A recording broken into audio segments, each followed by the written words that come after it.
Assalaamu calaykum waraxmatullaahi wabarakaatuh. Dhammaan asxaabta waan islaamay. Maanta casharkeenu wuxuu ku saabsan yahay sida loo jarjaro fiidiyoyaasha, lagu jarjaro KineMaster-ka, lagu edit gareeyo. Walaal horta haddaad channel-ka cusub tahay, subscribe leh si aad u noqotid daawadaha koowaad ee fiidiyoyaasha aan soo gelino.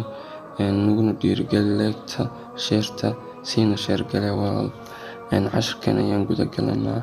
Waxaan soo qabsanayaa hadda video baan soo qabsanayaa walaal. Video baan iska soo qabsanayaa.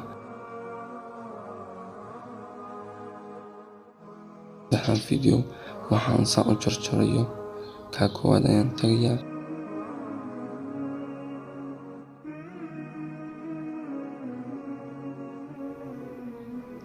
Walaal haddaan rabo inaan dhexda ka kala jiro, waxaan sameynayaa meesha yarta ee maqaska ayaan ku dhufanayaa.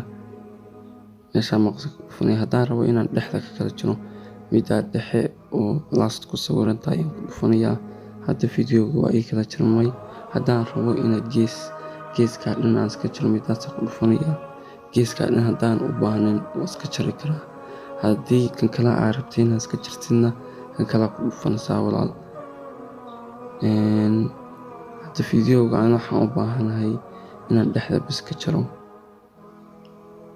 Qaybta kale waxaan rabaa hadda inaan video halkaan dhex geliyo, labada dhexdooda inaan video dhex geliyo.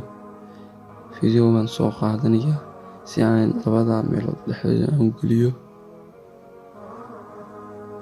Videogaas ayaan soo qaatay.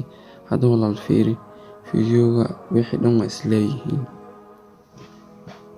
Video ayaa igu dhex jira, hadda wixii dhan waa isleeyihiin walaal. Videoga dhan waa isleeyihiin. Walaal wax easy waxaan